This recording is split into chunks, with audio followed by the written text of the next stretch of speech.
Okay, so now we're going to have you try to do an application of what you learned in experiment one. In this application, you're going to mix in now a smaller volume of hot water into a larger volume of cold water.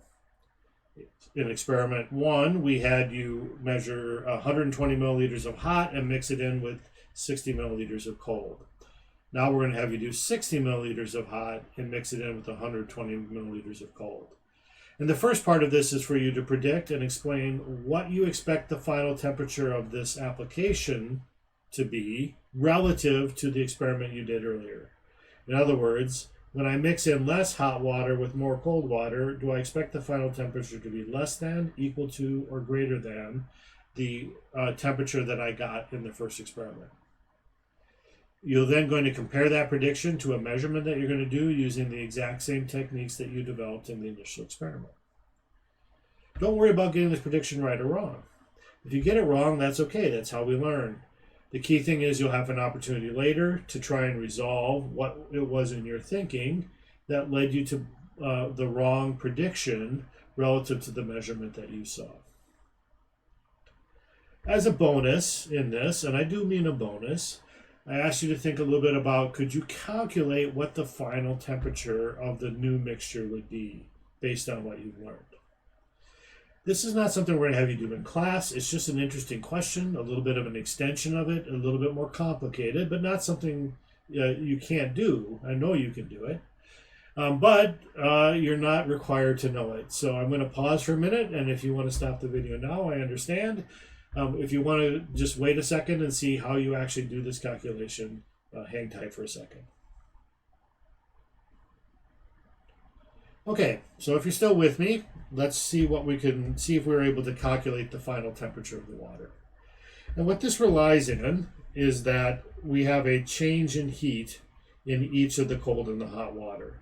The hot water loses the heat, so there's a minus sign that tells me that I lost the heat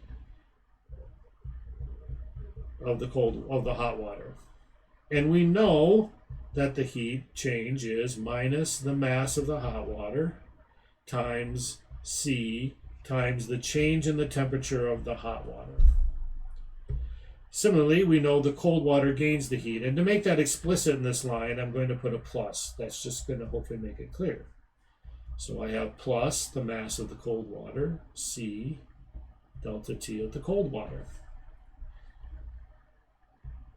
And if energy is going to be conserved, because we've built a really good calorimeter, then the gain of the cold water's heat will have to equal the loss of the hot water's heat. That's where the cold water got the heat from. So now we do some algebra. So we have minus delta Q hot water equals plus delta Q cold water. And again, I can drop the plus because the plus just makes it positive.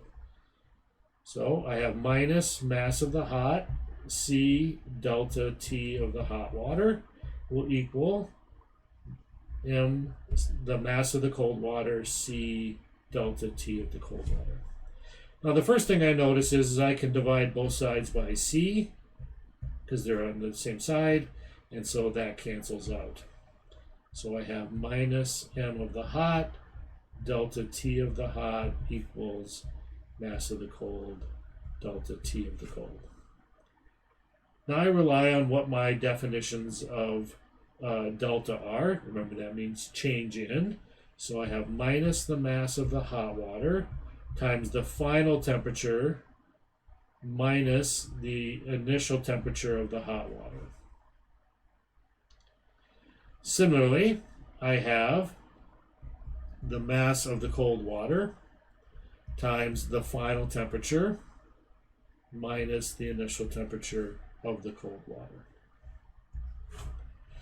What I immediately remember is that because I've mixed the waters together, their final temperatures must be the same.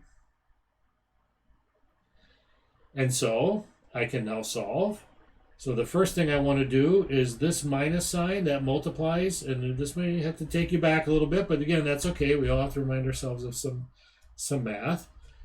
We're going to do the so-called distributive property. So if I multiply this minus sign, what I see is I have this minus mh multiplies each term in the brackets. So I have minus mh T final minus mh minus T hot, right? Because that's a negative sign there. That will equal mass of, I'm going to distribute over here, but everything's positive, so it's a little simpler. Mass cold T final minus mass of the cold water, the initial temperature of the cold water, Tc. I'm going to clean this up a little bit. So I have minus m hot T final. Minus times a minus is plus, so this becomes plus m hot T hot. And that will equal m cold T final minus m cold T hot. That's right, T cold. Now, I want to know T final, which means I want everything that's with a T final on one side of the equation. Well, so I have a term here that's minus and a term here that's plus. I also want anything that doesn't involve the final temperature onto the other side of the equation, which is this T cold. So how do I do that? Well, let's do this one step at a time. The first thing I'm going to do is add mc T cold to this side of the equation, which means I have to also add it to this side of the equation. Right? Because minus plus gives me 0. So this gives me m cold T cold. That was on the other side of the equation. Now it's over here. It was negative on the right side. Remember, I had to add a term to get rid of it, so I added the term to the other side. Minus m hot T final plus the mass of the hot water T hot. And left by itself over here is mass cold T final.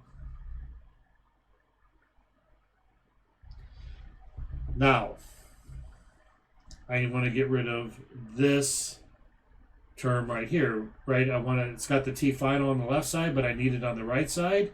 And how am I going to do that? Well, I'm going to add in plus m hot T final, which means I'm adding a plus m hot T final over here. And again, that makes these two terms add up to be 0.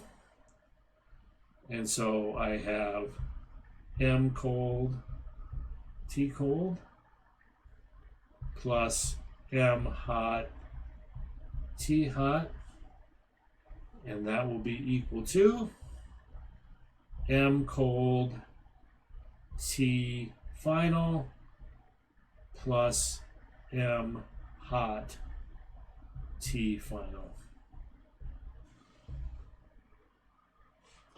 Okay, if you've hung with me there this long, we're almost there. Notice I have a final and a final multiplying here. So just like we distributed earlier, now we're going to do what we call factoring. So if I have something that multiplies each term, I can factor it out.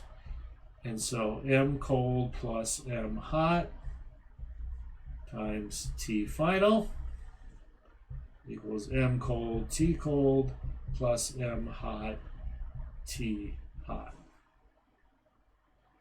And the final step left is to get T final by itself.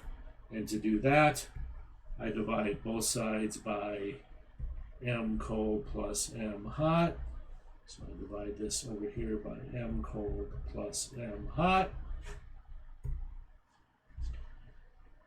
And we're there. So I get this equals T final, which is now by itself, is equal to m cold T cold plus m hot T hot divided by m cold plus m hot.